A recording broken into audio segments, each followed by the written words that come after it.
تو ہم سب سے پہلے دوبارہ اسی شعبے اسی محکمے کو جوائن کریں گے. زبردست, یہ تو بہت اچھی بات ہے آپ کا, یعنی بہت اچھا ایکسپیرینس رہا ہے. ہمارے پاکستانیوں کو بھی چاہیے کہ وہ زیادہ سے زیادہ آرمی کو جوائن کرے. آپ ہمیں یہ بتائیں کہ بریگیڈیئر رینک تک پہنچنے تک آپ نے, کیونکہ آرمی کے حوالے سے پیچھے کانسیپٹ ہوتا ہے کہ ہم نے جنگیں لڑنی ہیں اور بس دفاع کرنا ہے اپنے ملک کا اور دشمن کو زیر کرنا ہے, کوئی ایسا ایکسپیرینس بھی ہوا ہے آپ کا بریگیڈیئر صاحب؟ جی 33 ایئرس بڑا لمبا اسپین ہوتا ہے جی. جی اور اس میں شروع میں جو ہے وہ سیاچین اور کشمیر کے علاقوں میں سروس کی ہم نے. ٹھیک. تو ایز سچ کوئی وار زون تو جنگ تو نہیں تھی, بٹ وار زون ہے وہ, کانفلکٹ زونز ہیں وہ. سیاچین میں بھی بڑا ٹف ہے وہاں پہ رہنا. اس وقت میں سبلٹن تھا جی, لیفٹیننٹ گیا تھا, کیپٹن ہوا ادھر ہی, اور پھر ایز میجر کشمیر میں رہے.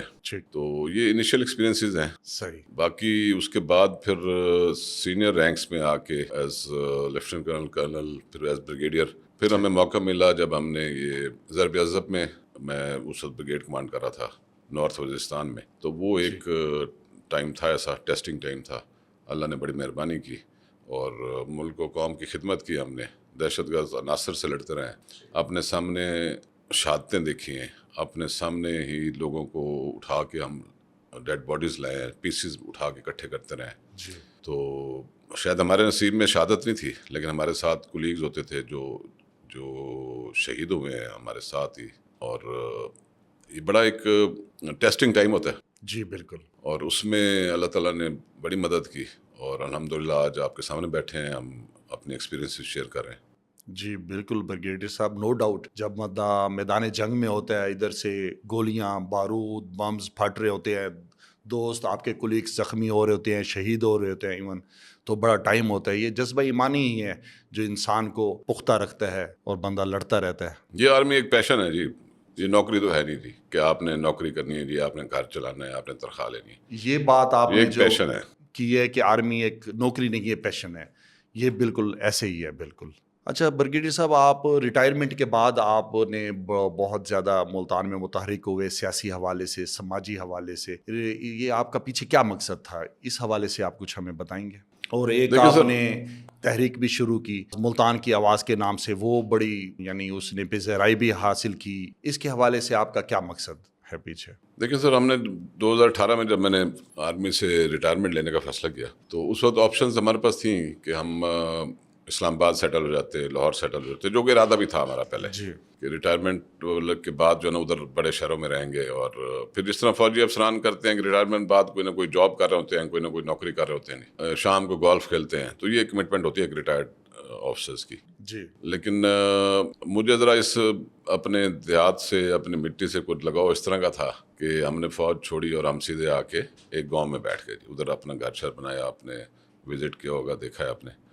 تو ہم ادھر ہی رہ کے, تو ان لوگوں کی جن کی دعاؤں سے ہم اس عہدے تک پہنچے, تو ان لوگوں کی خدمت کرنا ضروری تھا جی. تو ابھی جتنی بھی زندگی ہے انشاءاللہ ہم علاقے میں رہیں گے اور علاقے کے لوگوں کی خدمت کرتے رہیں گے. الیکشن ہم لڑیں نہ لڑیں سیپریٹ چیز ہے, وہ اللہ تعالیٰ نے عزت دینی ہے جی. اگر اس کو منظور ہوا تو ایک دن وہ اسمبلی بھی پہنچا دے گا ہمیں, لیکن جو ہمارا کام ہے وہ ہم کر رہے ہیں. جو بھی خدمت ہو سکتی ہے, جو بھی ایک سوشل ورک ہوتا ہے جی, لوگوں کے مسائل ہوتے ہیں.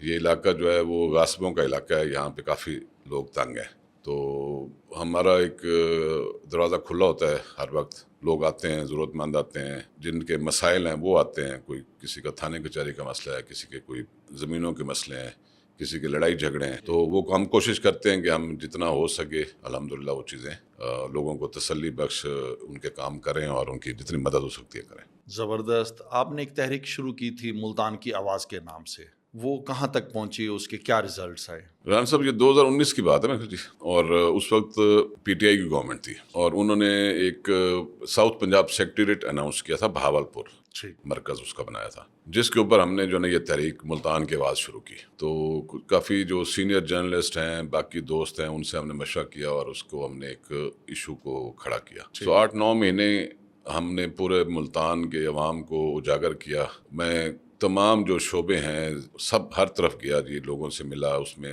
اساتذہ کرام بھی ہیں, اس میں علماء کرام ہیں, سیاستدان ہیں. بڑے بڑے سیاستدان تو اس بات پہ میرے سے ملتے نہیں تھے جی, اور وہ کہہ رہے تھے جی یہ ٹھیک نہیں ہے جی, آپ اس طرح کا کام نہ کریں. لیکن جو باقی جتنی کیٹیگریز ہیں مختلف جو شعبوں سے لوگ منسلک ہیں، جس میں تاجران شامل ہیں، اس میں چھوٹی سیاسی پارٹیاں شامل ہیں، اس میں ہمارے جو سرائیکی وسیب سے محبت کرنے والے لوگ شامل ہیں. جی ان لوگوں کو ہم نے اجاگر کیا، ان کو اکٹھا کیا، موبلائز کیا، اور کافی محنت بھاگ دوڑ کرنے کے بعد ہم نے اینڈ اگست 2019-20 کی بات ہے جی، اس وقت ہم نے پھر ایک ریلی پلان کی ملتان کی آواز کے نام سے. جی اور وہ ریلی جو ہے نا الحمدللہ بڑی کامیاب ریلی تھی جی. وہ کامیاب اس طرح تھی کہ جی جب وہ ہو گئی تو اس کے کوئی 2-1 ہفتے بعد گورنمنٹ نے اور شاہ محمود قریشی صاحب نے ہی ٹی وی پہ آ کے بیان دیا تھا کہ جی ہم ملتان میں 8 سیکٹری موو کر رہے ہیں. جو 16 سیکٹریز انہوں نے بہاولپور میں بٹھائے تھے تو ان میں سے 8 سیکٹریز جو ہیں وہ ملتان آ گئے. زبردست. تو ہم سمجھتے ہیں کہ جی جو ہمارے ساتھ دوست تھے،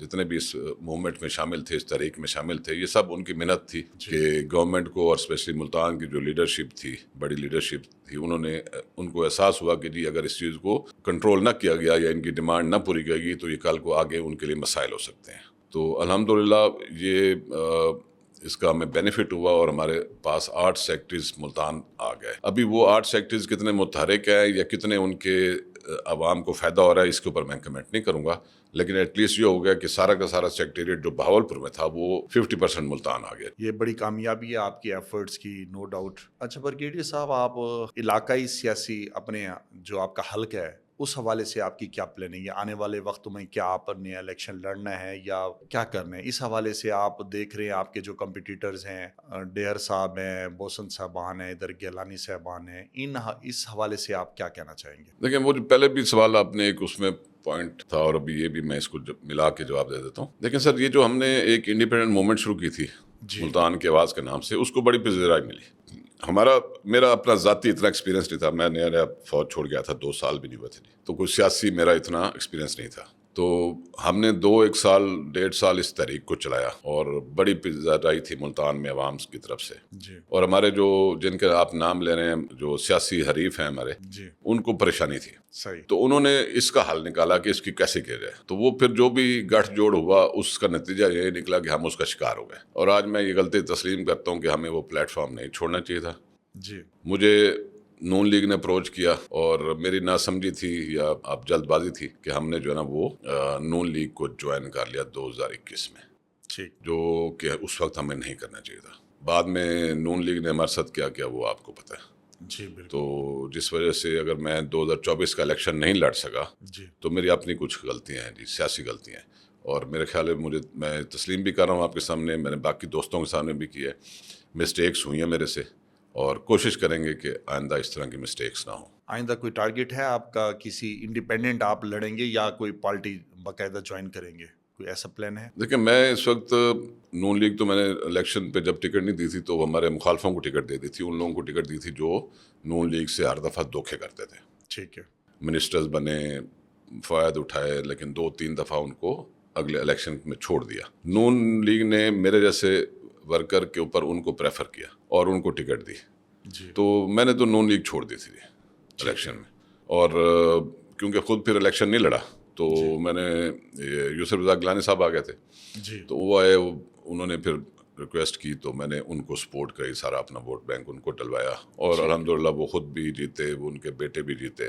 پھر ضمنی الیکشن ہوا علی قاسم گیلانی کا، اس میں بھی میرے پاس آئے، میں نے ان کو سپورٹ کرائی. اور ظاہر بات ہے ان کا اپنا بھی ایک وہ ہے اور ہماری بھی سپورٹ شامل تھی، تو وہ اس میں کامیاب ہوئے. باقی رہا جی جہاں تک ہمارا آگے کا ہے تو میں اس وقت استحکام پاکستان پارٹی کے ساتھ ہوں جی، عبدالعلیم خان صاحب کے ساتھ ہوں، اور میری جس طرح وہ باقی پارٹی ورکرز کی عزت کرتے ہیں اس طرح میری بھی بہت عزت کرتے ہیں جی، اور مجھے امید ہے کہ ہم انشاءاللہ ان کے ساتھ اچھے طریقے سے چلیں گے. یہ تو چلے آپ سیاسی باتیں ہو گئیں. ملتان بڑا تاریخی شہر ہے اور اس کے کیا مسائل ہیں، آپ جو مین مسائل ہیں جن کا حل ہونا ضروری ہے، آپ کیا اس کے بارے میں اپنی رائے رکھتے ہیں؟ دیکھیں سر، ملتان ہو یا کوئی اور شہر ہو، مسائل تو بہت ہیں جی. ٹھیک ہے جی. میں کہوں جی اسپیسیفکلی ملتان میں یہ ایشوز ہیں تو وہ نہیں ہے بھائی، سارے بڑے شہروں میں ہیں، چھوٹے شہروں میں بھی ہیں.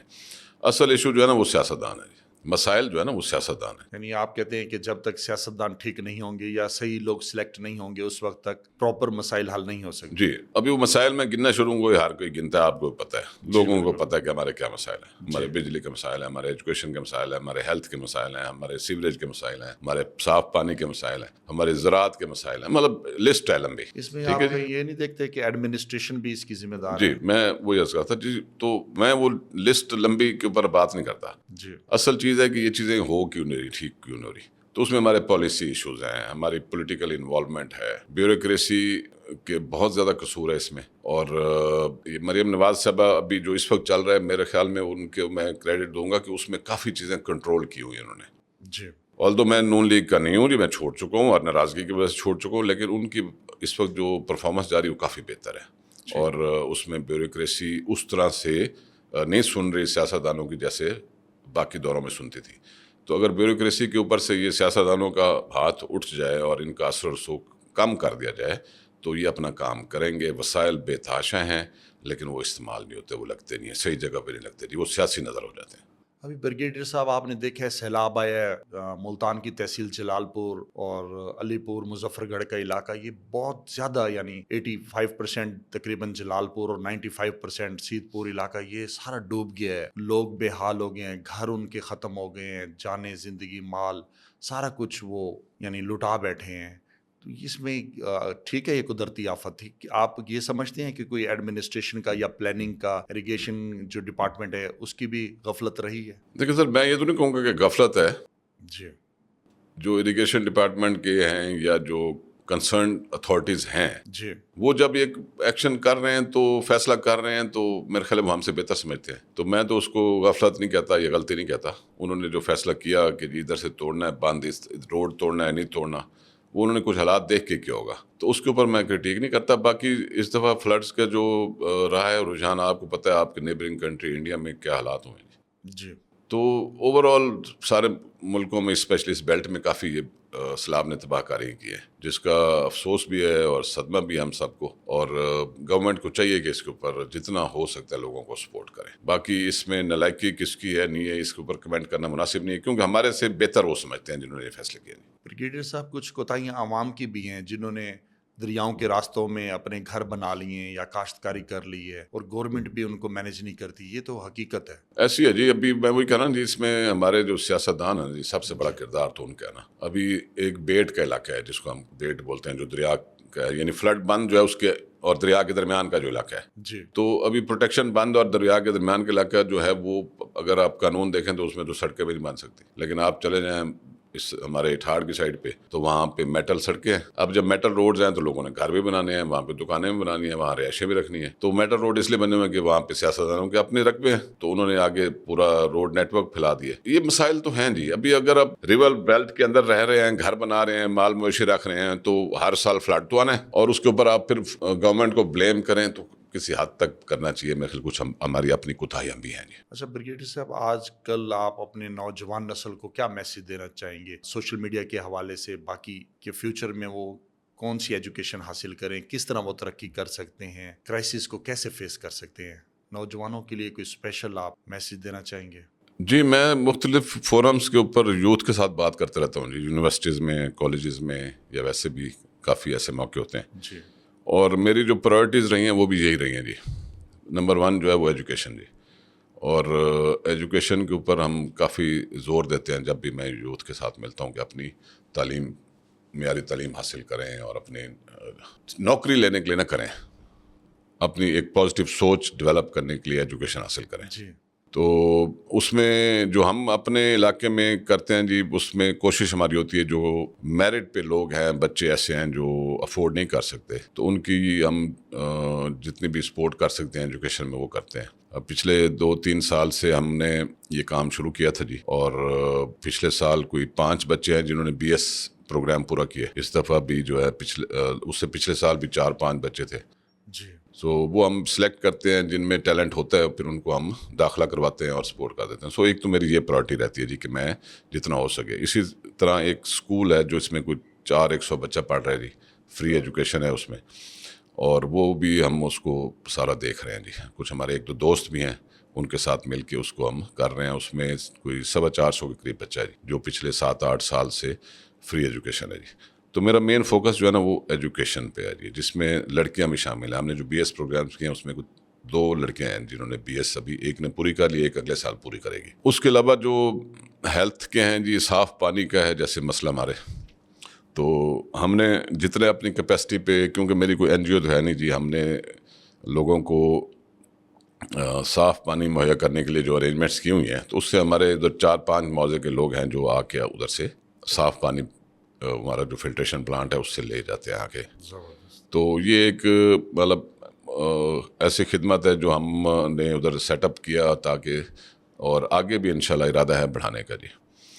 پھر اس میں ایک اور چیز جو اللہ کی مدد سے ہم نے شروع کیا جی کام, ابھی آلموسٹ 25% ٹارگیٹ ہم اچیو کر چکے ہیں, اور وہ ہے کہ جو ہوم لیس لوگ ہیں جن کا جدی پشتی گھر ہی نہیں ہے, دادا بھی رہا تھا کسی کا, باپ بھی ہے, خود بھی رہ رہے ہیں کسی کے جی, تو ان کے پاس اپنا ایک مرلہ بھی نہیں ہے. تو ہم نے پھر یہ کہ کوئی جگہ خریدی تھی, تو پھر ہم نے ایک سروے کیا, اس میں ہم نے لوگوں کو شارٹ لسٹ کیا, اور اس میں ان کو ہم وہاں پہ 4 مرلے کا پلاٹ نام کرا کے دے دیتے ہیں, ملکیت بھی دے دیتے ہیں, اور ساتھ گھر بنا کے دیتے ہیں. تو وہ ہمارا شروع میں کوئی 100 گھروں کا ٹارگیٹ ہم نے رکھا تھا جی, اور الحمدللہ ابھی ہم کوئی 25-30% اچیو کر چکے ہیں. اور دعا کریے اللہ تعالیٰ کا کرم ہوگا تو ہم انشاءاللہ اس کو پورے ٹارگیٹ کو میٹ کریں گے. اس میں ہم قبضہ بھی دیتے ہیں, ساتھ ہم نام بھی ان کے کرا دیتے ہیں, تاکہ وہ کوئی کسی کا رہے یا نہ رہے, کہ وہ یہ نہ کہیں جی کہ ہم یہ فلاں بگیڑ صاحب کی زمین پہ بیٹھے ہوئے ہیں. یہ تو بڑی اچھی بات ہے,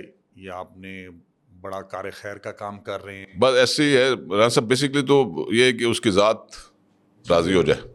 یہ تو جو لوگ آڈینس ہمارے سن رہے ہیں, جو ہمارا پروگرام دیکھ رہے ہیں, وہ بھی آپ سے رابطہ کریں گے. ہاں, جو وہ مقصد ضرورت مند یہی ہو تو ہوتا آپ ہے, مقصد ان کی بھی ضرور یہی ہوتا ہیلپ ہے. کیجیے گا. ایسی چیزیں جو ہے نا جی وہ اس طرح کے پلیٹ فارم پہ آنی چاہیے, تاکہ جو ڈیزرونگ لوگ ہیں وہ رابطے بھی کر سکیں. جی بالکل. ٹھیک ہے.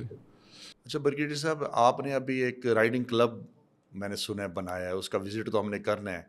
یہ تو آپ نے بڑا اچھا انیشیٹو لیا ہے. آج کل بچے فزیکل ایکسرسائز میں بہت کم ہیں, سوشل میڈیا, موبائل نے بہت ان کا ٹائم لے لیا ہے, جس وجہ سے وہ ان فزیکل جو کریٹیو اور جسمانی اور ذہنی ہیں ہماری گیمز ہیں ان سے بہت دور ہو گئے تھے. ملتان جیسے شہر میں, بڑے شہروں میں تو ہیں, لیکن ملتان جیسے شہروں میں آپ نے یہ کام سٹارٹ کیا ہے, اس کے بارے میں آپ کچھ بتائیں.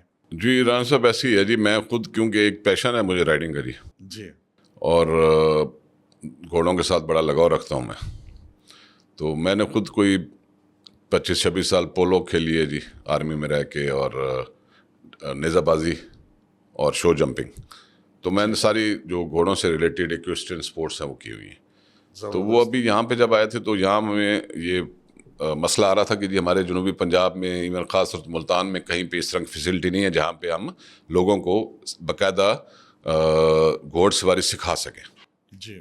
تو وہ پھر ہم نے DHA کے ساتھ بات کر کے وہاں پہ ایک کلب بنایا جی, اشل ہارس اینڈ سیڈل کلب کے نام سے جی. زبردست. اور اس کو اسٹیبلش کیا, میں اس کو ابھی خود سپروائز کرتا ہوں. اور اپنے آرمی کے ٹرینڈ انسٹرکٹرز ہیں وہاں پہ ہمارے پاس ابھی مہینہ سوا ہو گیا جی اس کو اوپننگ ہوئے ہوئے. تو کافی لڑکے لڑکیاں بچیاں آتی ہیں جو یہ رائڈنگ سیکھ رہی ہیں, جن کو شوق ہے. تو میرا خیال ہے یہ اس کا جو مقصد ہے جو میرے ذہن میں تھا, جس وجہ سے ہم نے یہ اس کو کوشش کی ہے, وہ یہ ہے کہ ہم اپنے ملتان کے ینگسٹرز کو ذرا گھروں سے باہر نکالیں, موبائل سے باہر نکالیں. اور ان کو یہ, کیونکہ ہمارا جنوبی پنجاب کا ایک کلچر ہے گھوڑ سواری کا بھی, نیزہ بازی کا بہت ٹرینڈ ہے یہاں پہ. تو ہم اس طرف لے کے آئیں لوگوں کو. اور وہ پرانا جو ایک ٹرینڈ تھا جی, ہمارے بزرگ بھی جو نا وہ چارپائی پہ بیٹھ کے گھوڑوں کا ناچ کرواتے تھے جی. گھوڑے ناچتے ہیں یہاں پہ جی بالکل, لیکن سواری کم کرتے ہیں ذمہ داروں کے بچے. تو ہم نے بیسکلی نیا ٹرینڈ شروع کیا کہ نہیں, ابھی وہ ناچ گانا نہیں, ابھی آپ گھوڑوں کو اوپر خود سوار بنیں, خود ان کو پولو کھیلیں, ٹینٹ پیکنگ کریں, نیزہ بازی کریں, ساتھ آپ شو جمپنگ کریں, اور اس کو ایز اے پیشن لے کے چلیں. زبردست. ہم دعا گو ہیں یہ آپ کا جو پلان ہے کامیاب ہو. لیکن ایک یہ بتائیں, جو ہمارے یہ جو لوگ آڈینس ہماری پروگرام دیکھ رہی ہے, ان کے لیے آپ کو ڈسکاؤنٹ بھی دیں گے اپنے پیکیج میں؟